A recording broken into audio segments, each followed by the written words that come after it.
വംശീവിഭൂഷിതകരാൽ നവനീരദാഭാൽ പീതാംബരാൽ അരുണബിംബപരാതരോഷ്ടാൽ പൂർണേന്ദു സുന്ദരമുഖാൽ അരവിന്ദനേത്രാൽ കൃഷ്ണാത് പരം കിമപി തത്വമഹം ന ജാനേ. ഓം നമോ ഭഗവതേ വാസുദേവായ. ഓം നമോ നാരായണായ. സദ്ഗുരുഭ്യോ നമഃ.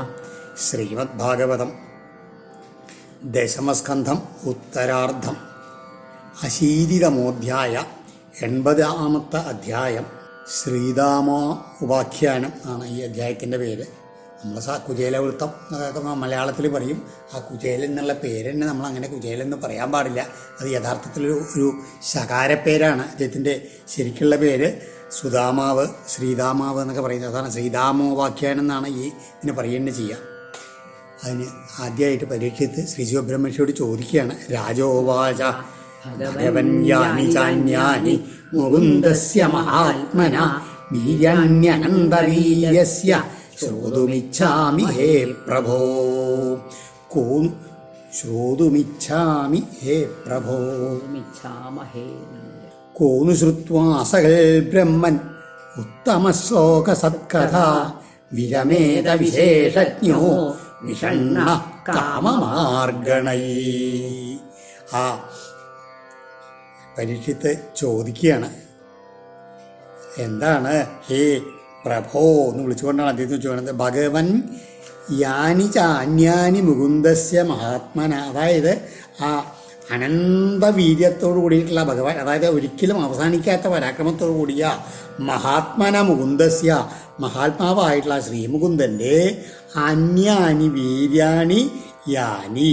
ആ ഭഗവാൻ ചെയ്തിട്ടുള്ള ആ അന്യങ്ങളായിട്ടുള്ള അനവധി വീര്യ കഥകളുണ്ടല്ലോ, ഭഗവൻ താനി ശ്രോതും ഇച്ഛാമി. അതെല്ലാം എനിക്ക് വിസ്തരിച്ച് കേൾക്കാൻ ആഗ്രഹമുണ്ട് ഭഗവാന്റെ കഥകൾ.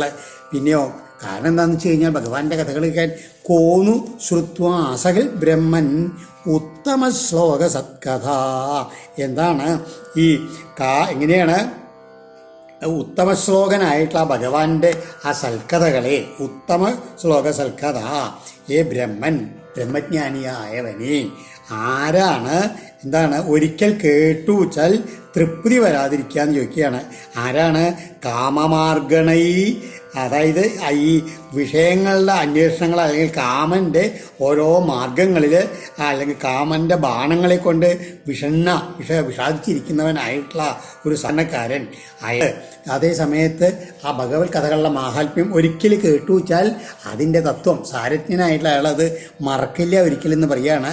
വിശേഷജ്ഞോ വിഷണ്ണ കാമമാർഗണം. ഇങ്ങനെ ആ സംസാരത്തിൽ ഈ ഓരോരോ ആഗ്രഹങ്ങളുടെ പിന്നാലെ ഓടി ഓടി നടന്ന് വളരെയധികം വിഷമിക്കുന്ന ആള് ഭഗവത് കഥകൾ ഒരിക്കലും അങ്ങോട്ട് കേട്ട് കഴിഞ്ഞു വെച്ചാൽ പിന്നെ ഒരിക്കലും അതിൽ വീണ്ടും കേൾക്കേണ്ടെന്ന് വരില്ല. വീണ്ടും വീണ്ടും കോന്നു ശ്രുത്വാ സകൽ ബ്രഹ്മൻ, വീണ്ടും കേൾക്കാതിരിക്കുക ആരാണ് എന്നാണ് ചോദിക്കണത്.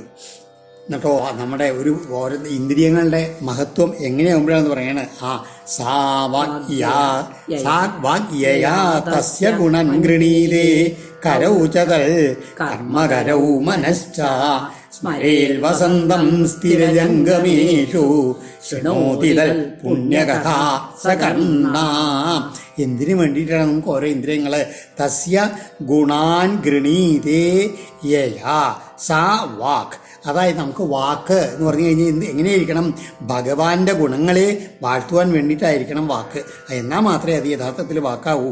തത് കർമ്മകരം, അതുമാതിരി ഭഗവാന്റെ പരിചരണങ്ങൾ ചെയ്യാൻ വേണ്ടിയിട്ടുള്ളതാണ് കൈകൾ. അപ്പോഴേ ആ കൈകളുടെ യഥാർത്ഥത്തിലെല്ലാം പ്രവൃത്തിയാവൂ, കർത്തവ്യമാവൂ എന്ന് പറയുകയാണ്. സ്ഥിരജംഗമേഷു വസന്തം സ്മരേൽ. ആ സ്ഥിരങ്ങളിലും അതായത് സ്ഥാവരങ്ങളായുള്ളവയിലും ജംഗമുകളായിട്ടുള്ള എല്ലാ പ്രപഞ്ചത്തിലെ എല്ലാ വസ്തുക്കളിലും വസന്തം അന്തര്യാമിയായി കുടികൊള്ളുന്ന ആ ഭഗവാനെ സ്മരേൽ, സ്മരിക്കുന്ന മനസ്സേതോ അതാണ് മന, അതാണ് യഥാർത്ഥത്തിലുള്ള മനസ്സ്. തത് പുണ്യകഥ ശൃണോതി. അതുമാതിരി ആ ഭഗവാന്റെ പുണ്യങ്ങളായിട്ടുള്ള കഥകൾ കേൾക്കുന്നത് എന്തോ സ കർണം, അതാണ് യഥാർത്ഥത്തിലുള്ള കർണം, ഈ ശ്രോത്രേന്ദ്രിയം. ശിരസ്തു തസ്യോഭയലിംഗമാനമേൽ തദേവയൽ പശ്യതി തദ്ധി ചക്ഷു അംഗാനി വിഷ്ണോരതജ്ജനാനാം പാദോദകം യാനി ഭജന്തി നിത്യം. ഇനി വിഷ്ണു തസ്യ ഉഭയലിംഗം ആനമേൽ തത് ഏവ ശിരത്തു.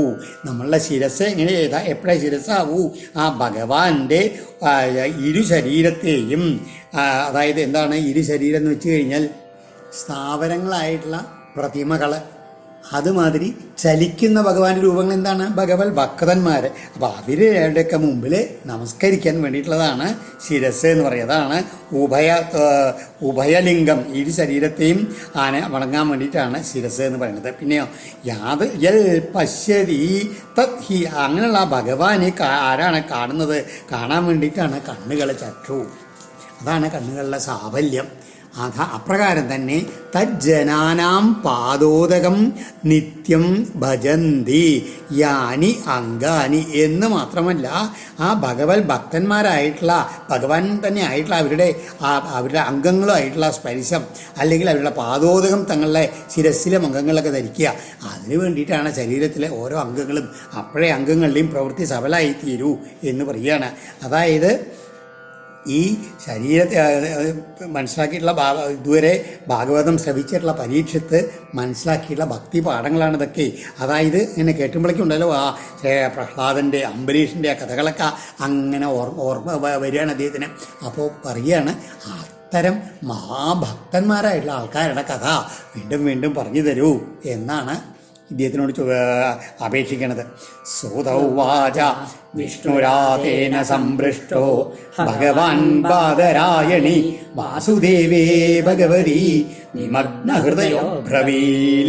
ആ തൻ്റെ ശ്രോതാവായിട്ടുള്ള പരീക്ഷിത്ത് ആ രാജാവ് ഇങ്ങനൊരു അവസ്ഥയിൽ എത്തുമ്പോഴേക്കും ഇദ്ദേഹം എങ്ങനെയാണ് ബാദരായണി വേദവ്യാസൻ്റെ പുത്രനായിട്ടുള്ള ശ്രീശുഖബ്രഹ്മർഷി ഉണ്ടല്ലോ, അദ്ദേഹമാണ് സ്വതവേ തന്നെ ഭഗവത് ഭക്തനാണുള്ള ആളാണ്. ഇത്തരം ചെറിയ ചെറിയ ചോദ്യങ്ങൾ കേട്ടാൽ മതി അദ്ദേഹം വേഗം അങ്ങോട്ട് ആ ഭക്തി അങ്ങോട്ട് ഉള്ളിലങ്ങോട്ട് വർദ്ധിക്കും. അതാണ് പരീക്ഷിച്ച വിഷ്ണുരാധനായിട്ടുള്ള, അതായത് ഭഗവാനാൽ രക്ഷിക്കപ്പെട്ടവനായിട്ടുള്ള പരീക്ഷത്തിനാൽ ഇപ്രകാരം ചോദിക്കപ്പെട്ട ഭഗവാൻ ശ്രീശുഖബ്രഹ്മർഷി ഭഗവാൻ ബാദരായണി വാസുദേവേ ഭഗവതി നിമഗ്ന ഹൃദയോ ബ്രവീൽ. അപ്പോഴേക്ക് അദ്ദേഹത്തിൻ്റെ മനസ്സങ്ങട് എങ്ങനെയാണ് വാസുദേവനിൽ അങ്ങോട്ട് ആഴ്ന്ന് ഇറങ്ങിപ്പോയി എന്ന് പറയുകയാണ്, നിമഗ്ന ഹൃദയ. അങ്ങനെ എന്നിട്ട് അങ്ങനെയുള്ള മനസ്സോട് കൂടിയിട്ട് ഈ കഥ പറയാൻ തുടങ്ങുകയാണ് എന്ന് പറയുകയാണ്. ആ ഭഗവാൻ അങ്ങനെ ഭക്തൻ എന്ന് പറഞ്ഞാൽ അതേ രീതിയിലുള്ള ഭക്തന്മാരുണ്ട്, അവരുടെ കഥ കേൾക്കണം എന്നാണ് നേരത്തെ പറഞ്ഞത്. എല്ലാ ഇന്ദ്രിയങ്ങളെ കൊണ്ടും ഭഗവാനെ ഭജിക്കാൻ തന്നെ ഉപയോഗിക്കുന്ന അങ്ങനെയുള്ളൊരു ഭക്തനുണ്ടായിരുന്നു, കേട്ടോളൂ എന്നുള്ള രീതിയിലാണ്. ശ്രീശുഗോവാച കൃഷ്ണസ്യാസീൽ സഖാ കശ്ചിൽ ബ്രാഹ്മണോ ബ്രഹ്മവിത്തമാം വിരക്ത ഇന്ദ്രിയാർത്ഥേഷു പ്രശാന്താത്മാ ജിതേന്ദ്രിയാ യദൃച്ഛയോപവന്നേന വർത്തമാനോ ഗൃഹാശ്രമീ തസ്യ ഭാര്യാ കുചൈലസ്യ ക്ഷുൽക്ഷാമാ ച തഥാവിധ. കൃഷ്ണ ശ്രീശുഖബ്രഹ്മർഷി പറയുകയാണ്, ഉണ്ടായിരുന്നു. ഇതാണ് കൃഷ്ണസ്യ ആസീൽ സഖാ കശ്ചിൽ. ഭഗവാന് വളരെ പ്രിയമങ്കരനായ ചങ്ങാതിയായിട്ട് ഒരാളുണ്ടായിരുന്നു പറയുകയാണ്. അദ്ദേഹം എങ്ങനെയാണ്? ഗൃഹാശ്രമി, ഗൃഹസ്ഥാശ്രമിയാണ്. ബ്രഹ്മജ്ഞാനികളിൽ ഏറ്റവും ശ്രേഷ്ഠനായിട്ടുള്ളതാണ്. ഇന്ദ്രിയാർത്ഥേഷു വിരക്തത, ഇന്ദ്രിയങ്ങളുടെ വിഷയങ്ങളിൽ മുഴുവൻ വിരക്തനായിരുന്നു. അതുകൊണ്ട് തന്നെ പ്രശാന്താത്മാ, മനസ്സിൽ ശാന്തി അങ്ങനെ നിലനിൽക്കുന്ന ആളാണ്. ഇന്ദ്രിയങ്ങളിലെ വിഷയങ്ങളിലേക്ക് പ്രവർത്തനം. അപ്പോൾ എന്താണ്? ജിതേന്ദ്രിയ, ഇന്ദ്രിയങ്ങളെയൊക്കെ കീഴടക്കിയവനായിരുന്നു അദ്ദേഹം. എന്നിട്ടോ എതിർച്ചയാ ഉപപന്നേന വർത്തമാന, എന്താ കിട്ടിയത് ഈശ്വരാനുഗ്രഹം ഉണ്ടെന്ന് വെച്ച് കഴിഞ്ഞാൽ അതുകൊണ്ട് ഉപജീവനം കഴിക്കുന്നവനായിട്ടുള്ള അദ്ദേഹം എങ്ങനെയാണ്? കുചേലസ്യ ഉണ്ടായിരുന്നു, ഒരു ബ്രാഹ്മണൻ ഉണ്ടായിരുന്നു പറയുകയാണ്. അങ്ങ് കീറിയ വസ്ത്രമാണ് ധരിച്ചത്, അതാണ് കുചേലൻ എന്ന് പേര് പറയുകയാണേ. കുചേലസ്യ തസ്യ, അദ്ദേഹത്തിൻ്റെ അദ്ദേഹം തന്നെ വളരെ ദാരിദ്ര്യം കൊണ്ട് വളരെ ക്ഷീണിച്ച ആളാണ്. ക്ഷുൽക്ഷാമാ ഭാര്യ ച തഥാവിധ, ക്ഷുത്സാമ എന്ന് പറഞ്ഞു കഴിഞ്ഞാൽ വിശപ്പ് കൊണ്ട് അങ്ങനെ വയറ് ഒട്ടിയിട്ട് അങ്ങനെ പിൻഭാഗത്തിലേക്ക് തൊടുന്നു പറയും. അത്ര ഇതിനുള്ളിൽ ഇങ്ങനെ വളഞ്ഞിട്ടുള്ള അങ്ങനത്തെ അതിനാണ് ക്ഷുത്സാമ എന്ന് പറയുക. അപ്പം അദ്ദേഹത്തിൻ്റെ പത്നിയും അദ്ദേഹത്തിനെ പോലെ തന്നെ ദാരിദ്ര്യങ്ങൾ ദുഃഖം അനുഭവിക്കുന്നവളാണെങ്കിലും കൂടിയിട്ട് ഭഗവാനിലെ വലിയ ഭക്തയായിരുന്നു. പതിംവ്രത പതിംപ്രാഹ മ്ലായതാവദനേന സാ ദരിദ്രാസീതമാനാസ വേപമാനാഭിഗമ്യ ച. പതിവ്രത ദരിദ്ര സ വളരെ പതിവ്രതയായിട്ടുള്ളതാണ് അദ്ദേഹത്തിൻ്റെ പത്നി. അങ്ങനെയാണ് ദാരിദ്ര്യമുണ്ട്. അങ്ങനെയുള്ള അവൾ മ്ലായതാവദനേന സീതമാന എന്നിങ്ങനെ മുഖമൊക്കെ ഇങ്ങനെ വാടിയിരിക്കണു, ശരീരം മുഴുവൻ താഴ്ന്നിരിക്കണു. എന്നിട്ടോ വേപമാനസ വളരെയധികം ശരീരം ഇങ്ങനെ വിറച്ചുകൊണ്ടിരിക്കുകയാണ്. അങ്ങനെയുള്ള അവളെ ഒരിക്കൽ ഏകദാ പതിം അഭിഗമ്യ ഭർത്താവിനെ സമീപിച്ചിട്ട് പ്രാഹ ഇപ്രകാരം പറഞ്ഞു. നനു ബ്രഹ്മൻ ഭഗവത സഖാ സാക്ഷാൽ ശ്രിയപ്പതി ബ്രഹ്മണ്യശ്ച ശരണ്യശ്ച ഭഗവാൻ സത്വദർശവ. ഹേ ബ്രഹ്മൻ എന്നാണ് അദ്ദേഹത്തിൻ്റെ ഭർത്താവിനെ വിളിക്കണേ. ബ്രാഹ്മണ ശ്രേഷ്ഠ, അങ്ങയുടെ ഭഗവത സഖാ സാക്ഷാൽ ശ്രിയപ്പതി, അങ്ങയുടെ ചങ്ങാതിയായിട്ട് സാക്ഷാൽ ലക്ഷ്മീപതി ആയിട്ടുള്ള ഭഗവാൻ ഇല്ലേ ചോദിക്കുകയാണ്. ബ്രഹ്മണ്യശ്ച അങ്ങനെ അതെങ്ങനെയാണ് ബ്രാഹ്മണ ഭക്തനാണ് അദ്ദേഹം. പിന്നെയോ ശരണാഗത ശരണാഗത വത്സരനാണ് അദ്ദേഹം. പിന്നെയോ ഭഗവാൻ ഐശ്വര്യാദി ഷഡ്ഗുണ സമ്പന്നനാണ്. സാത്വത ഋഷഭ യദുകുലവര്യനായിട്ട് അദ്ദേഹം ഉണ്ടല്ലോ എന്ന് പറയണം അങ്ങയുടെ ചങ്ങാതിയായിട്ട്. എന്നിട്ടോ എന്താ പറയണത്? തമുവൈഹി മഹാഭാഗ സാധൂനാം ച പരായണം ദാസ്യതി ദ്രവിണം ഭൂരി സീതതേ കുടുംബിനേ ആസ്തേധുനാ ദ്വാരവത്യം ഭോജവിഷ്യന്തകേശ്വര. അദ്ദേഹം ഇപ്പം എവിടെയാണ്? ആസ്തേ എവിടെ? ദ്വാരവത്യാം, ദ്വാരകയിൽ ഭോജന്മാരുടെയും വൃഷ്ണികളുടെയും അന്തകന്മാരുടെയൊക്കെ ഈശ്വരനായിട്ട് അദ്ദേഹം ഇപ്പോൾ ഇതാ അവിടെ ദ്വാരകയിൽ അങ്ങനെ വസിക്കുന്നുണ്ട്. അതുകൊണ്ട് ഈ മഹാഭാഗ തൻ്റെ ഭർത്താവിനെ വിളിക്കുകയാണ്. സാധൂനാം പരായണം ച, അത് നേരത്തെ ഇന്ത്യയിലുള്ള ഇതിൽ ഇത് കൂടി ചേർത്ത് പറയേണ്ടതാണ്. അതാണ് ബ്രാഹ്മണ ഭക്തനാണ്, ശരണ്യനാണ്. അതുമാതിരി സത്തുക്കൾക്ക് ആശ്രയബോധനാണ് അദ്ദേഹം. അതാണ് സാധൂനാം പരായണം ച. അങ്ങനെയുള്ള അദ്ദേഹത്തിനെ പോയി ഉപൈഹി ഒന്ന് ചെന്ന് കാണൂ എന്ന് പറയുകയാണ്. എന്താണ്? സീതതേ തേ കുടുംബിനേ തേ, അതായത് അങ്ങയ്ക്ക് വളരെയധികം ഈ കുടുംബ പ്രാരബ്ധം കൊണ്ട് ഇങ്ങനെ വിഷമിച്ച് കഴിയുന്ന അങ്ങയ്ക്ക് ഭൂരി ദ്രവിണം ദാസ്യത, അദ്ദേഹം ധാരാളം ധനം നൽകും എന്ന് പറയുകയാണ്. അതുകൊണ്ട് അദ്ദേഹത്തിന് എന്ന് പോയി കാണൂ എന്നാണ് പറയണത് അദ്ദേഹത്തിൻ്റെ പത്നി. സ്മരത പാദകമലം ആത്മാനമഭിയച്ഛതി കിം അർത്ഥകാമൻ ഭജതോ നാട്യഭീഷ്ടാൽ ജഗദ്ഗുരു. ഒപ്പം ഇത്രയും കൂടി സൂചിപ്പിച്ചു കേട്ടോ. അതാണ് ആ ജഗൽഗുരു ആണ് അദ്ദേഹം. ആ ജഗൽഗുരു ആയിട്ടുള്ള അദ്ദേഹം പാദകമലം സ്മരത ആത്മാനമഭിയച്ഛതി.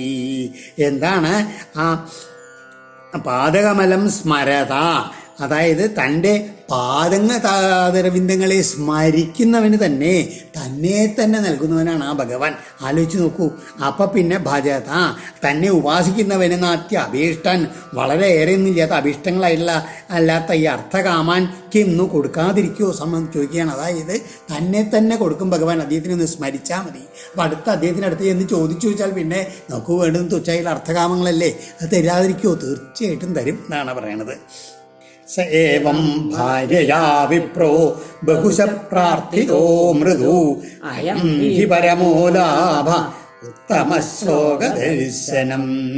ഇങ്ങനെ ഒരു തവണയല്ല, ബഹുശ പലതവണ വളരെ മൃദുവായിട്ടുള്ള രീതിയിൽ തൻ്റെ പത്നിയാൽ അഭ്യർത്ഥിക്കപ്പെട്ടവനായിട്ട് അദ്ദേഹം എങ്ങനെയാണ് ആ പുണ്യശ്ലോകനായിട്ടുള്ള ഭഗവാനെ ദർശിക്കാൻ തന്നെ തീരുമാനിച്ചു പറയും. കാരണം എന്താണ്? അയം ഹി പരമോ ലാഭ, ഉത്തമശ്ലോക ദർശനം.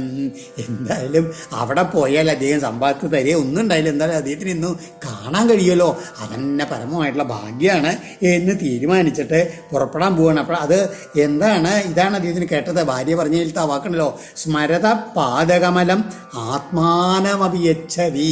ആ തന്നെ ഭജിക്കുന്നവർ, തന്നെ ഒന്ന് സ്മരിക്കുന്നവർക്ക് തന്നെ തന്നെ കൊടുക്കുന്നവനാണ്. ആ ഭക്തി, ആ ഭാവമാണ് അദ്ദേഹം ശ്രദ്ധിച്ചുള്ളൂ എന്ന് പറയുകയാണ്. അപ്പോൾ അങ്ങനെയുള്ള മഹാനുഭാവനായിട്ടുള്ള അദ്ദേഹത്തിന് ശരിയാണ്, തൻ്റെ ചങ്ങാതിയാണ്, ഒന്ന് പോയി കണ്ടളയാം. ആ കാണാനുള്ള ഭാഗ്യം ഒന്ന് ദർശനത്തിന് വേണ്ടി മാത്രം പോയി കളയാനാണ് തീരുമാനിച്ചിരിക്കുകയാണ്.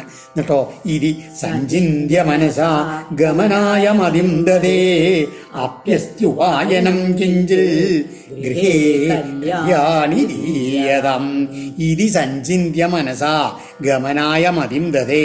എന്താണ്, ഏതായാലും പോയി കളയാം, അദ്ദേഹത്തിന് ഇന്ന് കാണാൻ. കാരണം ആ ദർശനം തന്നെ വലിയ ലാഭമാണല്ലോ, ജീവിതത്തിലെ ഏറ്റവും വലിയ ലാഭമാണത് എന്ന് ഉറപ്പിച്ചിട്ട് പോകാൻ അങ്ങോട്ട് പുറപ്പെട്ടു. എന്നിട്ടാണ് ചോദിച്ചത്, അതെ അദ്ദേഹത്തിൻ്റെ കൈക്ക് നമുക്ക് വെറും കൈയോടെ എങ്ങനെയാണ് നമ്മൾ പോവുക, എന്തെങ്കിലും ഉപായനം, ഒരു തിരുമുൽക്കാഴ്ച ആയിട്ട് എന്തെങ്കിലും കൊടുക്കാൻ കയ്യിലുണ്ടാവണ്ടേ, എന്താ കൊടുക്കുക ചോദിക്കുകയാണ്. അതാണ് മംഗളശീലേ കല്യാണി എന്ന് പറയുകയാണ്. നോക്കൂ, എന്തെങ്കിലും അവിടെ നോക്കൂ അദ്ദേഹത്തിന് കൊടുക്കാൻ വേണ്ടി ഇവിടെ ഉണ്ടോ നോക്കൂ എന്ന് പറയുകയാണ് പത്നിയോട്. അതായത് ബ്രാഹ്മണന് ഇപ്പം എന്തേ ഉള്ളൂ, ആ ഭഗവത് ദർശനം, അതാണ് ഏറ്റവും വലിയ ലാഭം, തൻ്റെ ജന്മസാഫല്യം. അപ്പം ഇനി അദ്ദേഹത്തിന് തുരുൽമുക്കാഴ്ച കൊടുക്കണം എന്നല്ലാണ്ട് ഇങ്ങോട്ട് എന്തെങ്കിലും ലഭിക്കണമെന്ന് ആഗ്രഹമൊന്നും അദ്ദേഹത്തിന് ഇപ്പം ഇല്ല. അങ്ങനെ പക്ഷേ ഈ പത്നി എന്ത് ചെയ്തു, അപ്പോഴേക്കും യാജിത്വാ ചതുരോ മുഷ്ടിൻ വിപ്രൻ പൃഥുകതണ്ടുലാൻ ചൈലഖണ്ഡേന താൻ ബദ്ധ്വാ ഭദ്രേ പ്രാദാതുപായനം.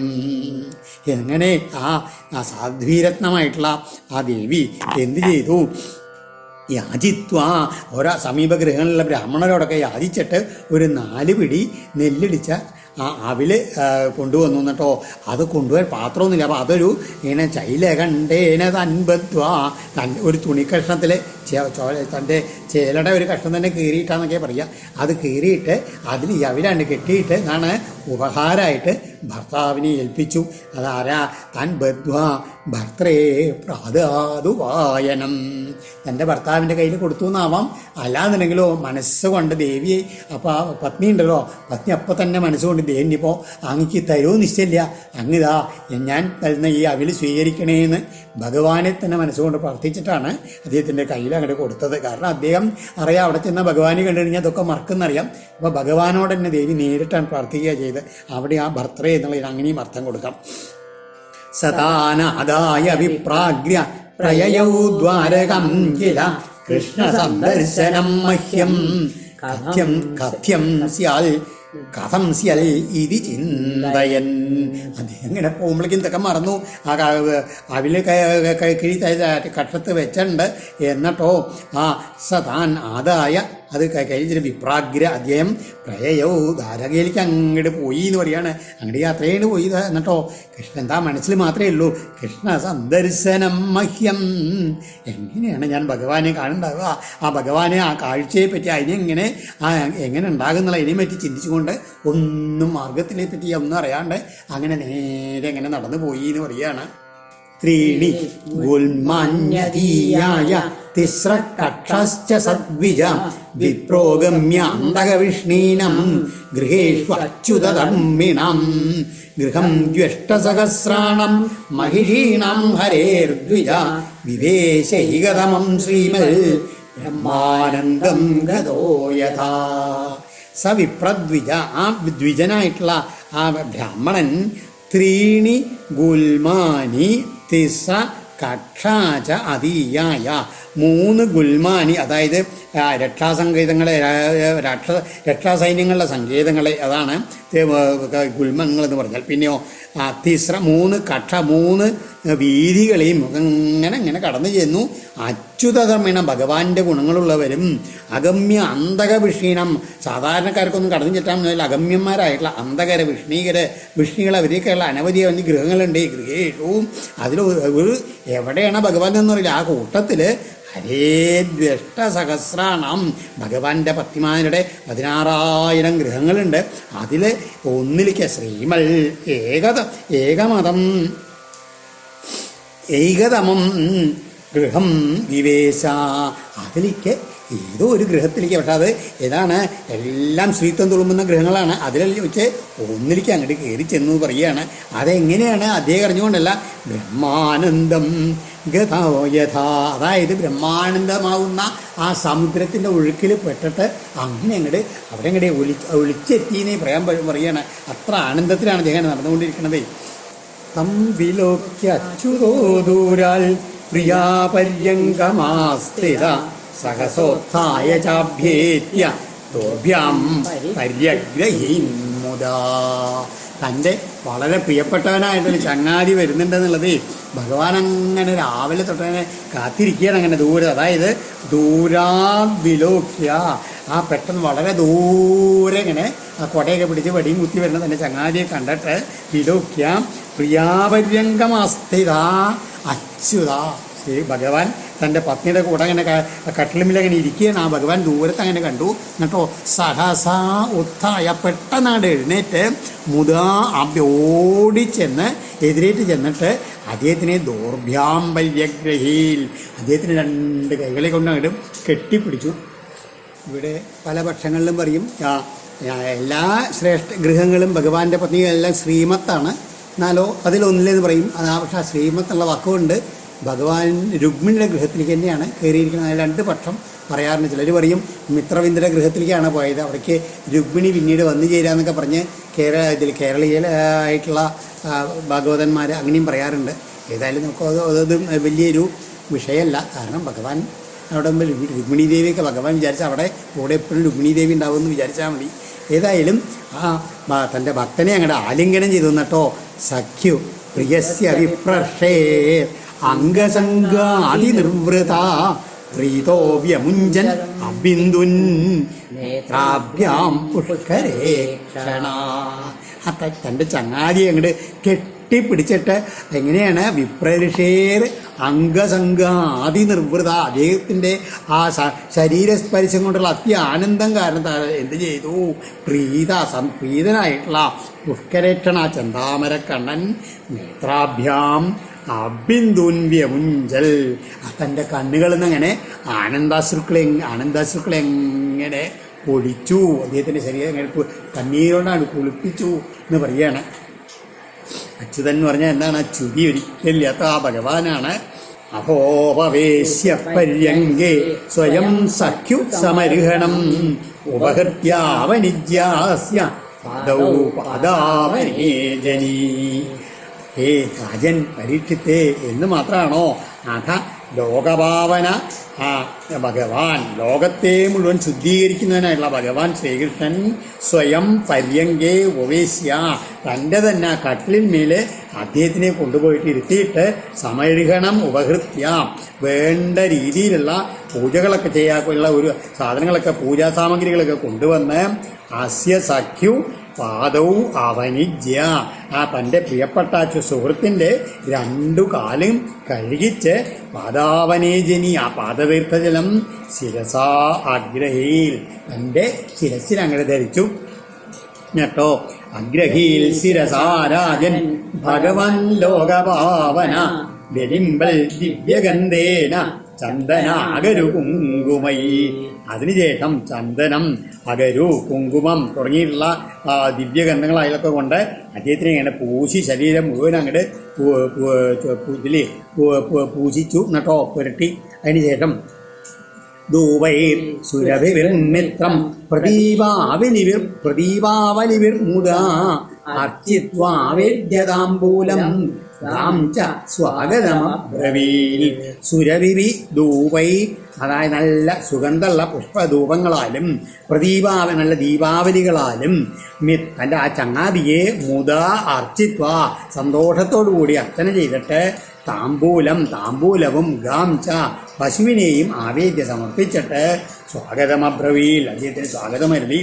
കുചൈലം മലിനം കാമം ദ്വിജം ദമനിസന്തരം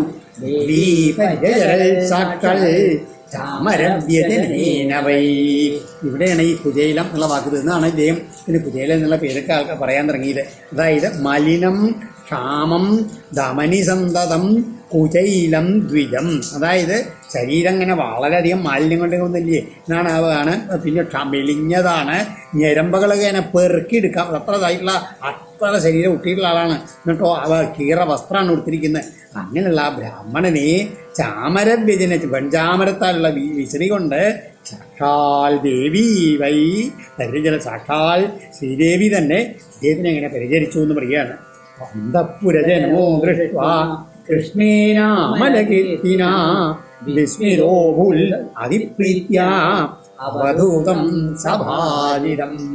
ഇപ്രകാരം അമലകീർത്തിന കൃഷ്ണേന നിർമ്മലകീർത്തിയായിട്ടുള്ള ഭഗവാനാൽ അതിപ്രീതിയോടെ അതിപ്രീത്യ സഭാജിതം അവധൂതം ദൃഷ്ട വളരെ നന്നായിട്ട് രീതിയിൽ പൂജിക്കപ്പെടുന്ന ആ അവധൂതനെ കണ്ടിട്ട് അന്തഃപുരജന വിസ്മിത. അപ്പോൾ അന്തഃപുരത്തിലുള്ള എല്ലാവരും അത്ഭുത പരവശരായി തീർന്നു എന്ന് പറയുകയാണ്.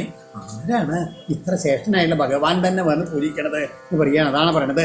കിമനേന കൃതം പുണ്യം അവധൂതേന ഭിക്ഷുണ ശ്രിയാഹീനേന ലോകേസ്മിൻ ഗർഹിതേന അധമേന ച യോസൗ ലോകഗുരുണ ശ്രീനിവാസേന സംഭൃത പര്യംഗസ്ഥാം ശ്രിയം ഹിത്വാ പരിഷ്വക്തോഗ്രജോ യഥാ കഥയഞ്ചക്രദുർഗാധ പൂർവാ ഗുരുകുലേ സദോ ആത്മനോ ലളിതാരാജൻ കരൗ ഗൃഹ്യ പരസ്പരം. അവരങ്ങനെ അങ്ങോട്ടും ഇങ്ങോട്ടും അത്ഭുതമാണ്. കിം അനേന കൃതം പുണ്യം. ഈ അവധൂതനായിട്ടുള്ള ഈ ഭിക്ഷുവായിട്ടുള്ള ഇദ്ദേഹം എന്ത് ഭാഗ്യമാണ്, എന്ത് പുണ്യമാണ് ഇദ്ദേഹം ചെയ്തിരിക്കുന്നത് പറയാണ്. സാധാരണ എന്താണ് ലൗകിക ദൃഷ്ടിയിൽ ഈ ലോകത്തിലെ ശ്രിയാഹീനേന നിന്ദ്യനാണ്, അധമനാണ്, മലിനനാണ്, ഭിക്ഷുവാണ്. അദ്ദേഹത്തിന് ഇത്രയധികം എങ്ങനെയാണ് ത്രിലോകഗുരുണ ശ്രീനിവാസേന സംഭൃത സാക്ഷാൽ ശ്രീ ലക്ഷ്മീദേവിയുടെ ഭർത്താവായിട്ടുള്ള നാഥനായിട്ടുള്ള ശ്രീ ഭഗവാനാൽ ഇത്രയധികം കേയമായിട്ടുള്ള രീതിയിൽ പൂജിക്കപ്പെടാൻ എന്ത് പുണ്യാണ് ഇദ്ദേഹം ചെയ്തിരിക്കുന്നത് ചോദിക്കുകയാണ്. എന്ന് മാത്രമല്ല പര്യങ്കസ്ഥാം ശ്രിയം ഹിത്വ തൻ്റെ പത്നിയായിട്ടുള്ള സാക്ഷാൽ ലക്ഷ്മി ഭഗവതി അവിടുത്താണ് മാറ്റിയിരുത്തിയിട്ട് ആ പര്യങ്കത്തിൽ തൻ്റെ കൂടെ ഇരുത്തിയിട്ട് അഗ്രജോ യഥാ പരിഷ്വക്ത തൻ്റെ സ്വന്തം ജ്യേഷ്ഠനെ പോലെ അതിനെ കെട്ടിപ്പുണർന്ന് ഇരിക്കണു. ആരാണ് ഇദ്ദേഹം ശ്രേഷ്ഠനായിട്ടുള്ള ഇദ്ദേഹം അവർ എല്ലാവരും ശങ്കിക്കുകയാണ്. എന്ന് മാത്രമല്ല ഭഗവാനോ കഥയഞ്ചക്രദുർഗാധ പൂർവ തങ്ങളുടെ ആ കുട്ടി ഗുരുകുലത്തിലുള്ള വാസസമയത്തുള്ള ഓരോ കഥകളുണ്ടല്ലോ, ആ കഥകൾ അങ്ങനെ ഓരോന്നങ്ങനെ പറയാൻ തുടങ്ങി. എങ്ങനെ ആത്മനോ ലളിതാരാജൻ കരൗ ഗൃഹ്യ പരസ്പരം. എങ്ങനെയാണ് ആ അന്യോന്യം കൈ പിടിച്ച് അങ്ങനെ കോർത്ത് പിടിച്ചുകൊണ്ട് ചേർന്നിരുന്നുകൊണ്ട് ഭഗവാൻ ആ തൻ്റെ ചങ്ങാതിയുള്ള ഗുരുകുല വാസക്കാലത്തുള്ള ഓരോരോ കഥകളങ്ങനെ പറയാൻ തുടങ്ങുകയാണ്. ശ്രീ ഭഗവാനുവാച അഭിബ്രഹ്മൻ ഗുരുകുലാൽ ഭവതാലബ്ധ ദക്ഷിണാൽ സമാവൃത്തേന ധർമ്മജ്ഞ ഭാര്യോടാ സദൃശീൽനവാ. ഭഗവാൻ പറയുകയാണ്, നമ്മൾ അന്ന് ഗുരുകുലത്തിൽ നിന്ന് പിരിഞ്ഞെന്ന് പിന്നെ അങ്ങനെ കണ്ടിട്ടേ ഇല്ല എന്ന് പറയുകയാണ്. എന്താണ് ഹേ ബ്രഹ്മൻ ധർമ്മജ്ഞനായവനെ ലബ്ധ ദക്ഷിണാൽ അനുജ്ഞ എന്താണ് അനുജ്ഞാപ്യ ലബ്ധ ദക്ഷിണ അതായത് ഗുരുദക്ഷിണയൊക്കെ കൊടുത്തതിന് ശേഷം ഗുരുവിൻ്റെ അനുവാദത്തോടുകൂടി ഗുരുകുലാൽ സമാവൃത്തേന ഭവത ഗുരുകുലത്തിൽ നിന്ന് സമാവർത്തനം ചെയ്ത് പോയിട്ടുള്ള അങ്ങയ്ക്ക് സദൃശി ഭാര്യ അഭിഊഢ നല്ല അങ്ങയുടെ സ്വഭാവത്തിനും രൂപത്തിനൊക്കെ അനുകൂലമായിട്ടുള്ള പത്നിയെ വെൽക്കുണ്ടായോ അതോ അതുണ്ടായില്ല എന്നുണ്ടോ, അതായത് വിവാഹം കഴിച്ചോ കുടുംബമൊക്കെ ഉണ്ടോ എന്നാണ് ചോദിക്കണതേ. പ്രായോ ഗൃഹേഷു തേ ചിത്തം അകാമവിഹതം തഥാ നൈവാദിപ്രിയസേ വിദ്വൻ ധനേഷു വിദിതം ഹിമേ. ഹേ വിദ്വൻ അല്ലയോ വിദ്വാനായവനെ തഥാ ഗൃഹേഷു തേ ചിത്തം പ്രായ അതായത് അറിയാം അങ്ങ് ഗൃഹസ്ഥാശ്രമം സ്വീകരിച്ചാൽ തന്നെ ഉണ്ടല്ലോ അങ്ങയുടെ ആ മനസ്സ് പ്രായേണ മിക്കവാറും അകാമവിഹിതം കാമങ്ങളാൽ ഒന്നും വിഹിതമാവില്ല എന്ന് എനിക്കറിയാം. മേ വിഹിതം എനിക്ക് നന്നായിട്ട് അറിയാം. അങ്ങേ ഈ തന്നിമിത്തം ധനേഷു അതിപ്രിയസേ ന ഏവ അതായത് അങ്ങയ്ക്ക് ഈ സമ്പത്തിലും ലൗകിക വിഷയങ്ങളിലൊക്കെ ഉണ്ടല്ലോ അത്ര അമിതമായിട്ടുള്ള ആഗ്രഹം ഉണ്ടാവില്ല എന്നും എനിക്കറിയാം. അതാണ് അതാണ് അകാമവിഹിതം. കാമങ്ങൾ വിഹിതമില്ല എന്നല്ല എനിക്കറിയാം. പിന്നെ ധനേഷു അതിപ്രിയസേ ന ഏവ, അങ്ങക്ക് ഈ സമ്പത്തുകളിലൊന്നും കാര്യമായിട്ട് ആഗ്രഹം ഉണ്ടാവില്ല എന്നും എനിക്കറിയാം. കേജിൽ കുർവന്തി കർമാണി കാമൈരഹതചേതസ യജന്ത പ്രകൃതിർദൈവീർ യഥാഹം ലോകസംഗ്രഹം. കേജിൽ ചിലരെ അങ്ങേപോലുള്ള ചിലർ എങ്ങനെയാണ് കുർവന്തി കർമാണി കാമൈർ അഹതചേതസ, ആഗ്രഹങ്ങളാൽ ഒട്ടും ഹനിക്കപ്പെടാത്ത ചിത്തത്തോടുകൂടി, അതായത് ആഗ്രഹങ്ങളൊന്നും വന്ന് ബാധിക്കാത്ത രീതിയിൽ കാമാസക്തിയൊന്നും ഇല്ലാണ്ട് ചിലർ എങ്ങനെയാണ് ലോകസംഗ്രഹം, ലോകസംഗ്രഹത്തെ ചെയ്തു അങ്ങനെ ഞാൻ ഏതുമാതിരി ചെയ്യണം, യഥാ അഹം ലോകസംഗ്രഹം, ഞാൻ ഏതുമാതിരി ലോകസംഗ്രഹത്തെ ചെയ്തുകൊണ്ടിരിക്കുന്നുവോ അതുമാതിരി ദൈവീ പ്രകൃതി ത്യജന്ത, ഈശ്വരകൽപ്പിതങ്ങളായിട്ടുള്ള ഈ പ്രാകൃത വാസനകളെയൊക്കെ ത്യജിച്ചിട്ട് കർമാണി കുറുവന്തി, അവരങ്ങനെ ആ പ്രാരബ്ധം നിലനിൽക്കാൻ വേണ്ടിയിട്ടുള്ള പ്രവൃത്തികൾ മാത്രം ചെയ്തുകൊണ്ട് ആഗ്രഹങ്ങൾക്കൊന്നും അടിപെടാണ്ട് അങ്ങനെ കർമ്മനിരതന്മാരായിട്ട് ജീവിക്കേണ്ടതെന്ന് എനിക്കറിയാം. അതിലിപ്പോൾ ഒരാളാണ് അങ്ങ് എന്നുള്ളത്. കച്ചിൽ ഗുരുകുലേ വാസം ബ്രഹ്മൻ സ്മരസി നൗ യഥാ ദ്വിജോ വിജ്ഞായ വിജ്ഞേയം തമസപാരമശ്നുതേ. ഹേ ബ്രഹ്മൻ, അല്ലയോ ബ്രാഹ്മണശ്രേഷ്ഠ, അങ്ങ് നൗ ഗുരുകുലേ വാസം കച്ചിൽ സ്മരസി, നമ്മൾ ആ ഗുരുകുലത്തിൽ ഒന്നിച്ച് വസിച്ചിരുന്ന ആ കാലമൊക്കെ ഓർക്കണില്ലേ എന്ന് ചോദിക്കുകയാണ്. യഥാ യാതൊന്നുകൊണ്ടോ ദ്വിജ വിജ്ഞേയം വിജ്ഞായ തമസ പാരം അശ്നുതേ. ഈ ഗുരുകുലവാസത്തിൻ്റെ മഹത്വം എന്താണ്? ആ ഗുരുകുലത്തിലെ വാസം കൊണ്ടാണ് ഒരു ബ്രാഹ്മണൻ, ഒരു ദ്വിജൻ വിജ്ഞേയം വിജ്ഞായ, അറിയപ്പെടേണ്ടതിനെ അറിഞ്ഞിട്ട് ആ തമസപ്പാരം, അതായത് ഇരുട്ടിൻ്റെ അജ്ഞാനത്തിൻ്റെ പുറത്ത് മറുകര കാണുന്നത് അനുഭവിക്കുന്നതിനാണ് ഈ ഗുരുകുലവാസത്തിലെ വിദ്യ കൊണ്ടാണെന്ന് പറയുകയാണ്. സവൈ സൽക്കർമ്മണം സാക്ഷാൽ ദ്വിജാതേരിക സംഭവ ആദ്യംഗ യത്രാശ്രമിണം യഥാഹം ജ്ഞാനതോ ഗുരു. ഹേ അംഗ, പ്രിയപ്പെട്ടവനെ, എന്താണ് സാന്ദീപിനി ഗുരുവിൻ്റെ അവിടെയുള്ള ആശ്രമത്തിലുള്ള ഗുരുകുലവാസമാണ് ഓർക്കണില്ലേ ചോദിച്ചതേ. ഇങ്ങനെയാണ് ഈ ലോകത്തിൽ എത്ര സംഭവ അതായത് ആരിൽ നിന്നാണോ ശരീരം നമുക്ക് ലഭിച്ചത്, ദേഹോൽപ്പത്തി ഉണ്ടായത്, സ ആദ്യ ഗുരു വൈ, അദ്ദേഹമാണ് നമ്മുടെ ആദ്യത്തെ ഗുരു. അതായത് ആദ്യം ജനിക്കാൻ, അതായത് അച്ഛനാണ് നമ്മുടെ ആദ്യത്തെ ഗുരു. പിന്നെ ദ്വിജാതേ സൽക്കർമ്മണം, അതുമാതിരി ദ്വിജാതിയിൽപ്പെട്ടവൻ, ബ്രാഹ്മണർക്ക് രണ്ടാമത്തെ ജീവിതം ഉണ്ടാവില്ല, അവർക്ക് സത്കർമ്മണം ആശ്രമിനാം ജ്ഞാനപ്രദ സാക്ഷാൽ ഗുരു, അതായത് ഗുരു ഉപദേശിച്ചു തരുന്ന ഗുരുത്വ ഉപനയനൊക്കെ കഴിഞ്ഞ് വിദ്യാഭ്യാസം നൽകുന്ന ഗുരു ഉണ്ടല്ലോ ആ ദ്വിജാതിക്ക്, അതാണ് രണ്ടാമത്തെ ഗുരു. പിന്നെ മൂന്നാമത്തെ പിന്നെ സാക്ഷാൽ അഹം യഥാ, പിന്നെ ജ്ഞാനപ്രദ, എല്ലാവർക്കും എങ്ങനെയാണ് അധ്യാത്മജ്ഞാനം ഉപദേശിക്കുന്ന എന്നെ പോലുള്ള ഒരാളാണ് മൂന്നാമത്തെ ഗുരു. ഇവർ മൂന്ന് പേരും ഒന്നിലൊന്ന് പൂജ്യന്മാരാണ് എന്നാണ് പറയുന്നത്. നന്വർത്ഥഗോവിദാ ബ്രഹ്മൻ വർണ്ണാശ്രമവദാമിഹ ഹേ മയാ ഗുരുണാ വാച തരന്ത്യഞ്ജോ ഭവർണവം. ഹേ ബ്രഹ്മൻ, മയാ ഗുരുണാ വാച, എന്താണ്? ഞാനാകുന്ന ഗുരുവിനാൽ ചൊല്ലപ്പെട്ട വാക്യത്താൽ ഈ ലോകത്തിൽ ഭവാർണവം അഞ്ചതരന്തി, ആരെല്ലാമാണോ ഈ ലോകത്തിലെ ഈ സംസാര സാഗരത്തെ എളുപ്പത്തിൽ തരണം ചെയ്യുന്നത്, വർണ്ണാശ്രമവതാം അർത്ഥഗോവിത തേ, അവരാണ് യഥാർത്ഥത്തിൽ, അതായത് ആ ഗുരുപദേശം കേട്ടിട്ട് ഗുരു പറഞ്ഞ മാർഗത്ത് കൂടിയിട്ട് ഈ സംസാര സാഗരത്തെ തരണം ചെയ്യാൻ പരിശ്രമിക്കുന്നുണ്ടല്ലോ, അവരാണ് എല്ലാ വർണ്ണങ്ങളും ആശ്രമങ്ങളും ധർമ്മങ്ങളെ പരിപാലിക്കുന്നവരിലെ ഏറ്റവും കാര്യസാമർഥ്യമുള്ളവരെന്നാണ് എൻ്റെ അഭിപ്രായം എന്നാണ്. അതായത് ഗുരുവിൻ്റെ ഉപദേശം ലഭിച്ചിട്ട് എന്തിനാണ് ഉപദേശം ലഭിക്കേണ്ടത്? ഈ സംസാര സാഗരത്തെ തരണം ചെയ്ത് ഇതിൽ നിന്ന് മോചനം ലഭിക്കണം, അതിനുവേണ്ടി പരിശ്രമിക്കുക വേണ്ടത്. അങ്ങനെയായാൽ മാത്രമേ ആ ഗുരുകുലവാസം സഫലമായി തീരുമെന്ന് പറയുകയാണ്. നാഹമിജ്യാ പ്രജാതിഭ്യം തപസോപശമേന വാ തുഷ്യേയം സർവഭൂതാത്മാ ഗുരു ശുശ്രൂഷയായഥാ. അതുകൊണ്ട് സർവഭൂതാത്മാ അഹം, എല്ലാ ചരാചരങ്ങളുടെയും ആത്മാവായിട്ടുള്ള ഞാൻ ഇജ്യാപ്രജാതിഭ്യാം തരത്തിൽ നല്ല യജ്ഞങ്ങൾ, അതുമാതിരി സന്താനങ്ങളുണ്ടാകുക, അങ്ങനെയുള്ള തപസ്സുകൾ ഇതുകൊണ്ടൊന്നും, അതുമാതിരി ഇന്ദ്രിയ നിഗ്രഹം കൊണ്ടോ ഗുരു ശുശ്രൂഷ കൊണ്ടോ യഥാ, അതായത് ഈ ഇന്ദ്രിയ നിഗ്രഹം കൊണ്ടോ ഞാൻ സന്തോഷിക്കുന്നില്ല. ഏതുമാതിരി ഗുരു ശുശ്രൂഷയാ യഥാ ന തുഷ്യേയം, അതായത് ഗൃഹസ്ഥാശ്രമത്തിൽ പല പ്രവൃത്തികളുണ്ട്.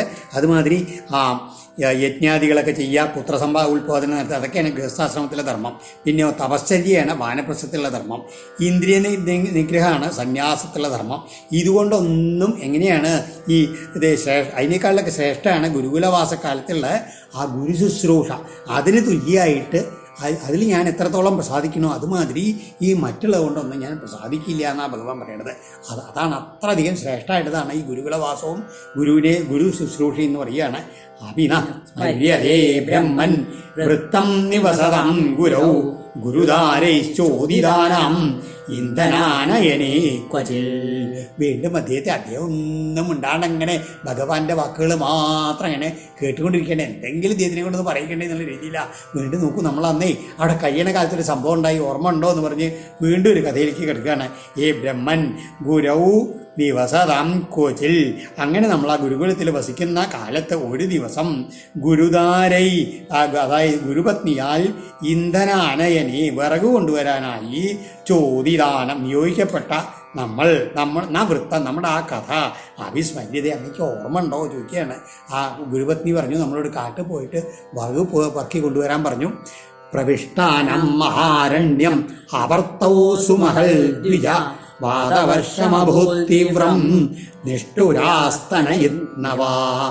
ബ്രാഹ്മണ, ദ്വിജ, മഹാരണ്യം പ്രവിഷ്ടാനം, അങ്ങനെ ആ കാലത്തുള്ള ഘോരവനത്തിലേക്ക് പോയിട്ട് അവർത്തവും അകാലത്ത് പെട്ടെന്ന് അവിടെ ചെന്ന് വിറക് പെറുക്കുമ്പോഴേക്കും തീവ്രം സുമഹൽ വാദവർഷം അഭൂൽ, പെട്ടെന്ന് അകാലത്ത് പെട്ടെന്ന് ആ നല്ല കൊടുങ്കാറ്റും പെരുമഴയൊക്കെ ഉണ്ടായി എന്ന് പറയുകയാണ്. എന്നിട്ടോ നിഷ്ഠുരാസ്തനയിത്നവ ച അഭൂൽ, അപ്പം ഇങ്ങനെ ഇടിവെട്ടല്, അതുമാതിരി ഇടിമിന്നല്, കഠോരങ്ങളായുള്ള ശബ്ദങ്ങൾ, ഇടിവെട്ടല്, അതുമാതിരി നല്ല കോരിച്ചൊരിയുന്ന മഴയും. എന്നിട്ടോ ആ സമയത്ത് സൂര്യശാസ്ത്രം ഗതസ്താവൽ തമസാചാവൃതാദിശ നിമ്നം കൂലം ജലമയം ന പ്രാജ്ഞായത കിഞ്ചന. കാട്ടല്ലേ, കാട്ടിലങ്ങോട്ട് മഴ വന്നങ്ങോട്ട് നിറഞ്ഞപ്പോഴേക്കും താവൽ സൂര്യ അസ്തം ഗതജ, സൂര്യൻ അങ്ങോട്ട് അസ്തമിച്ചു പോയി, ആകെ ഇരുട്ടായി. തമസ, ഇരുട്ടുകൊണ്ട്, ദിശജ ആവൃത, ദിക്കുകളൊന്നും അറിയാൻ പറ്റാത്ത അവസ്ഥയിലായി. പിന്നെയോ നിമ്നം കൂലം കിഞ്ചന ന പ്രാജ്ഞായത ജലമയ, വെള്ളം അങ്ങോട്ട് വന്ന് നിറഞ്ഞിട്ട് കുന്നേതാ കുഴിയേതാന്നുള്ളതില്ലേ അറിയാണ്ട് നമ്മൾ ആകെ പരിഭ്രമിക്കാൻ തുടങ്ങി എന്ന് പറയാണ്. ഭയം വൃശം തത്ര മഹാനിലാംബുവിർ നിഹന്യമാനാ മൂലംബു സംപ്ലവേ ദിശോ വിദന്തോദ പരസ്പരം വനേ ഗൃഹീതഹസ്താ പരിഭ്രിമാതുരാ. നമ്മൾ എന്ത് ചെയ്യാൻ പറ്റും? ഒന്നും ചെയ്യാൻ കഴിയാണ്ട് മഹാനിലാംബുവി അമ്പുസംപ്ലവേ തത്ര വനേ, ആ കൊടുങ്കാറ്റിനാലും പേമാരിയാലും ആ മലവെള്ളം അങ്ങനെ കുത്തി ഒലിക്കുന്ന ആ കാട്ടില് ദിശ അവിദന്ത, ദിക്കുകളൊന്നും അറിയാണ്ട് വൃശം നിഗന്യമാന, വളരെയധികം പീഡിതരായി തീർന്നിട്ട് ആതുരായിട്ട് എന്തു ചെയ്തു? വയം പരസ്പരം ഗൃഹീതഹസ്ത, നമ്മൾ അങ്ങോട്ടും ഇങ്ങോട്ടും കൈകോർത്ത് പിടിച്ചുകൊണ്ട് മുഹു പരിഭ്രിമ, അവിടെ വഴിയെന്നറിയാണ്ട് ആ വെള്ളത്തിൽ കൂടെ അങ്ങനെ അങ്ങോട്ടും ഇങ്ങോട്ടും ഇങ്ങനെ വട്ടം തിരിഞ്ഞ് നടന്നു എന്ന് പറയുകയാണ്. ഏതൽ വിദിത്വാ ഉദിരേ രവൗ സാന്ദീപനിർഗുരു അന്വേഷമാണോ നശിഷ്യൻ ആചാര്യോ പശ്യതാതുരൻ. രാത്രി മുഴുവൻ അവിടെ അങ്ങനെ കഴിച്ചു കൂട്ടിയെന്നാ പറയണേ. ഏതൽ വിദിത്വാ രവൗ ഉദിരേ, ഈ വിവരം സൂര്യൻ വിളിച്ചായപ്പോഴാണ് ഗുരു അറിഞ്ഞത്. എന്ന ആചാര്യ, നമ്മുടെ ആചാര്യനായ സാന്ദീപനി ഗുരുനാഥൻ ശിഷ്യാൻ അന്വേഷമാണ്, നമ്മളെ തിരഞ്ഞു വന്നിട്ട് ആതുരാൻ അവശ്യൽ, വളരെ ആതുരന്മാരായിട്ട് അങ്ങനെ കാട്ടിൽ കെട്ടിപ്പിടിച്ച് നിന്നും കൊണ്ട് ഇങ്ങനെ വിഷമിച്ച് നിൽക്കണം നമ്മളെ കണ്ടു എന്ന് പറയുകയാണ്.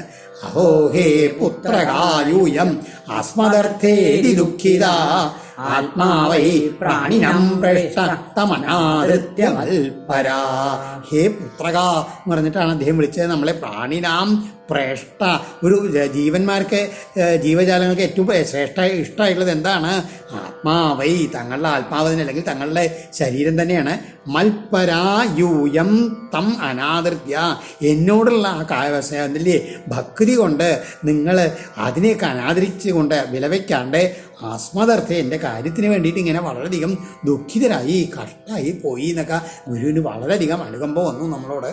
ഏതദേവ ഹി സച്ഛിഷ്യൈ കർത്തവ്യം ഗുരുനിഷ്കൃതം യദ്വൈ വിശുദ്ധഭാവേന സർവാർത്ഥാത്മാർപ്പണം ഗുരൗ.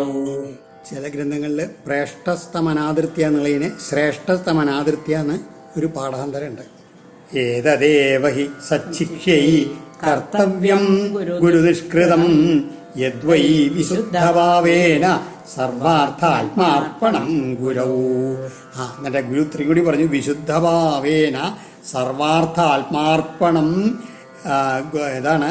യത് വൈ, അതായത് ആ ഇപ്രകാരം പരിശുദ്ധമായിട്ടുള്ള അന്ധകരണത്തോട് കൂടിയിട്ട് എല്ലാ വസ്തുക്കളും തൻ്റെ ശരീരം പോലും സമർപ്പണം ചെയ്യുക എന്നുള്ളത് യത് വൈ, ഇത് തന്നെയാണ്. ഏതത് ഏവഹി, ഇതൊന്നു തന്നെയാണ് എന്ന് ഉറപ്പിച്ചു പറയുകയാണ്. സച്ഛിഷ്യൈ ഗുരൗ കർത്തവ്യം, നല്ല ശിഷ്യന്മാരാൽ ഒരു ഗുരുവിൽ ചെയ്യേണ്ടതായിട്ടുള്ള കർത്തവ്യം അത് തന്നെയാണ് ഗുരുനിഷ്കൃതം. ഗുരുവിനുള്ള പ്രത്യുപകാരവും ഇത് തന്നെയാണ്. അതായത് ആ നിഷ്കപടമായിട്ടുള്ള പരിശുദ്ധ അന്ധകരണത്തോട് കൂടിയിട്ടുള്ള തന്നെ തന്നെ മറന്നുകൊണ്ടുള്ള നിസ്വാർത്ഥമായിട്ടുള്ള ആ ഗുരുപൂജ, ഗുരുസേവ, അതാണ് ഏറ്റവും ശ്രേഷ്ഠമായിട്ടെന്ന് പറയുകയാണ്. തുഷ്ടോഹം ഭോദ്വിജശ്രേഷ്ഠ സത്യാസന്തു മനോരഥ ചന്ദാം ചയാതയാമാനി ഭവന്തിഹപരത്രച. അതുകൊണ്ട് ഭോ ദ്വിജശ്രേഷ്ഠ, അല്ലയോ ദ്വിജവര്യന്മാരെ എന്നാണ് നമ്മളെ ഗുരു വിളിക്കുന്നത്. ഇവരെ ദ്വിജവര്യന്മാരെ, അഹം തുഷ്ട, നിങ്ങളിൽ ഞാൻ വളരെയധികം സന്തോഷിച്ചിരിക്കുന്നു. മനോരഥ സത്യാസന്തു, നിങ്ങളുടെ എല്ലാ മനോരഥങ്ങളും സഫലങ്ങളായി ഭവിക്കട്ടെ. ഛന്ദാംസി, നിങ്ങൾ പഠിച്ചിട്ടുള്ള വേദങ്ങൾ, അതായത് വേദപാഠങ്ങളെല്ലാം ഈഹ പരത്രച, ഈ ലോകത്തിലും പരലോകത്തിലും അയാതയാമാനി, അയാതയാമങ്ങളായിട്ട് ഭവന്തു. അതായത് അയാതയാമങ്ങളെന്ന് പറഞ്ഞു കഴിഞ്ഞാൽ, അതായത് നിങ്ങൾക്ക് അയാതയാമങ്ങളെന്ന് ഒരിക്കലും മറക്കാതിരിക്കാനും കഴിയും എന്ന് മാത്രമല്ല, അതുകൊണ്ട് എപ്പോഴും അതുകൊണ്ട് ഉപയോഗോപയോഗി, അതാണ് അയാതയാമം നമ്മൾ പറയുക. അതിന് പല അർത്ഥം, ഈ അയാതയാമം എന്നുള്ള വാക്ക് പല രീതിയിൽ ഈ ഭാഗവത്തിൽ പലതിക്കലും കാണാം. യഥാർത്ഥത്തിൽ അതിൻ്റെ വാക്യാർത്ഥം എന്ന് വെച്ചാൽ യാതയാമം എന്ന് പറഞ്ഞു കഴിഞ്ഞാൽ, അതായത് ഈ ഭക്ഷണമൊക്കെ ഉണ്ടല്ലോ, ഒരു യാമം കഴിഞ്ഞാൽ അതിൻ്റെ ഗുണമൊക്കെ പോകുന്ന പറയുക യാതയാമം. അങ്ങനെയുള്ള ഭക്ഷണം കഴിക്കാൻ പാടില്ല, താമസമാണെന്നൊക്കെ ഗീതയിൽ പറയുന്നുണ്ട്. അപ്പോൾ അയാതയാമം എന്ന് പറഞ്ഞു കഴിഞ്ഞാൽ, അതായത് ഒരിക്കലും നശിക്കാത്ത രീതിയിൽ, അല്ലെങ്കിൽ ഒരിക്കലും അതിൻ്റെ ഫലം തീരാത്ത രീതിയിൽ, അതായത് എപ്പോഴും സഫലങ്ങളായിട്ട് വരുന്നതാണ്. അതായത് ഈ ലോകത്തിലും അടുത്ത ലോകത്തിലും നിങ്ങൾ പഠിച്ചതൊന്നും മറക്കാണ്ട് നിങ്ങൾക്കത് ഗുണമായിട്ട് തീരണേ എന്ന് പറഞ്ഞിട്ട് ഗുരു അങ്ങനെ അനുഗ്രഹിച്ചു നമ്മളെ എന്ന് പറയുകയാണ്. ഇത്തം വിധന്യനേകാനി വസതം ഗുരുവേ സ്മസു ഗുരോരനുഗ്രഹേണൈവ മാൻ പൂർണ്ണ പ്രശാന്തയേ. ആലോചിച്ച് നോക്കൂ, ഇപ്രകാരം ഇത്തം വിധാനി അനേകാനി, ഇങ്ങനെ പല സംഭവങ്ങളും നമ്മൾ ആ ഗുരുകുല കാലത്ത് വസതാം ഗുരുവേശ്മസു, ഗുരുകുലങ്ങളിൽ വസിച്ച കാലത്ത് നമുക്ക് ഉണ്ടായിട്ടില്ലേ? ആലോചിച്ച് നോക്കൂ. പുമാൻ ഗുരോ അനുഗ്രഹേണ ഏവ, ഒന്ന് മനസ്സിലായിക്കോളൂ ചങ്ങാതി എന്ന് പറയുകയാണ്. ആ ഒരു ഗുരുവിൻ്റെ, അവനവൻ്റെ ഗുരുവിൻ്റെ അനുഗ്രഹം കൊണ്ട് ഒന്ന് മാത്രമേ പുരുഷൻ പൂർണ്ണ പ്രശാന്തയേ, പൂർണ്ണനായി തീരൂ. അതുമാതിരി പ്രാരബ്ധ ദുഃഖ നിവൃത്തിക്ക് അതേ ഓരോരോ മാർഗ്ഗേ ഉള്ളൂ. എന്താണ്? ഗുരുവിൻ്റെ അനുഗ്രഹം, അത് മാത്രമേ ഉള്ളൂ എന്ന് പറയുകയാണ് ഭഗവാൻ തന്നെ. ബ്രാഹ്മണ ഉവാച കിമസ്മാഭിരനിവൃത്തം ദേവദേവ ജഗൽഗുരോ അവതാ സത്യകാമേന യേഷം വാസോ ഗുരാവഭൂൽ. അപ്പോൾ അപ്പോഴാണ് ആദ്യമായിട്ട് ഈ സുധാമാവ് ഒന്ന് വായ തുറന്ന് പറയണത്. എന്താണ്? ഏ ദേവദേവ, ദേവന്മാർക്കും ദേവനായവനെ, ജഗൽഗുരോ, ലോകത്തിൻ്റെ മുഴുവൻ ഗുരു ആയവനെ, സത്യകാമേന, സത്യസങ്കല്പനായ ഭവതാ, ഗുരൗവാസം. അങ്ങനെ സത്യസങ്കല്പനായിട്ടുള്ള അങ്ങയ്ക്ക് ഒരു ഗുരുകുലവാസത്തിൻ്റെ ഒന്നും ആവശ്യമില്ല. എന്തിനു വേണ്ടിയിട്ടാണത്? സത്യസങ്കല്പനായിട്ടുള്ള അങ്ങ് അവതാര ഉദ്ദേശത്തിന് വേണ്ടി വരുമ്പോൾ ആ തൻ്റെ കർമ്മങ്ങളെ ധർമ്മം എങ്ങനെ വേണ്ട രീതിയിൽ ആചരിക്കണമെന്ന് കാണിക്കാൻ വേണ്ടി മാത്രമാണ് അങ്ങ് ഈ ഗുരുകുലവാസം. പക്ഷെ അതെങ്ങനെയാണ്? യേഷാം യാതൊരു ഞങ്ങൾക്ക് അഭൂത്, അങ്ങയുടെ കൂടെ വസിക്കാൻ ഞങ്ങൾക്ക് ഉണ്ടായില്ലേ. ആ അസ്മാഭി അനിർവൃത്തം കിം, അത് ഞങ്ങളുടെ എല്ലാവരുടെയും വലിയ ഭാഗ്യമാണ്. കാരണം അങ്ങയുടെ കൂടെ ഗുരുകുലവാസം ലഭിച്ചു എന്നുള്ളത് മാത്രം ഞങ്ങൾക്ക് സാധിക്കപ്പെടാത്തതായിട്ട് ഇനി ഒന്നുമില്ല. അതായത് ഞങ്ങൾക്ക് എല്ലാം പരിപൂർണ സാഫല്യമായി ഞങ്ങളുടെ ജന്മം അങ്ങയുടെ കൂടെ ഗുരുകുലവാസം കഴിച്ചതുകൊണ്ടെന്നാണ് ഇദ്ദേഹം പറയണത്. കാരണം യസ്യ ഛന്ദോമയം ബ്രഹ്മ ദേഹ ആവവനം വിഭോ ശ്രേയസം തസ്യ ഗുരുഷോ വാസോത്യന്ത വിഡംബനം. ഹേ വിഭോ, കാരണം മഹാപ്രഭു ആയിട്ടുള്ള അങ്ങ് എങ്ങനെയാണ്? യസ്യ ദേഹ ശ്രേയസാം ആവവനം, അങ്ങയുടെ ശരീരം ശ്രേയസ്സുകളുടെ ഉറവിടവും ഛന്ദോമയം ബ്രഹ്മ, വേദമയായിട്ടുള്ള ബ്രഹ്മവും തന്നെയാണ്. തസ്യ ഗുരുഷു, അങ്ങനെ എല്ലാം അറിയുന്ന സർവജ്ഞനായിട്ടുള്ള സർവ്വലോകേശ്വരനായിട്ടുള്ള അങ്ങയുടെ ഈ ഗുരുകുലവാസം അത്യന്ത വിഡംബനം, കേവലം ഒരു അനുകരണം, ഒരു നാട്യം മാത്രമാണ്. പക്ഷെ അതെന്തിനായിരുന്നു? ഞങ്ങളെയൊക്കെ അനുഗ്രഹിക്കാൻ വേണ്ടിയിട്ടാണ്. അപ്പം ഞങ്ങളാണ് യഥാർത്ഥത്തിലുള്ള ഭാഗ്യവാന്മാർ എന്ന് പറഞ്ഞുകൊണ്ടാണ് ആ ബ്രാഹ്മണൻ. അപ്പോൾ അതുകൂടി ഈ അധ്യാനം അവസാനിക്കുകയാണ്. ഓം ശ്രീകൃഷ്ണാർപ്പണമസ്തു. ഇതി ശ്രീമദ് ഭാഗവതേ മഹാപുരാണേ പാരമഹംസ്യാം സംഹിതായാം ദശമസ്കന്ധേ ഉത്തരാർദ്ധേ ശ്രീരാമചരിതേ അശീതിതമോധ്യായ സർവത്ര ഗോവിന്ദനാമ സങ്കീർത്തനം. ഗോവിന്ദ ഗോവിന്ദ.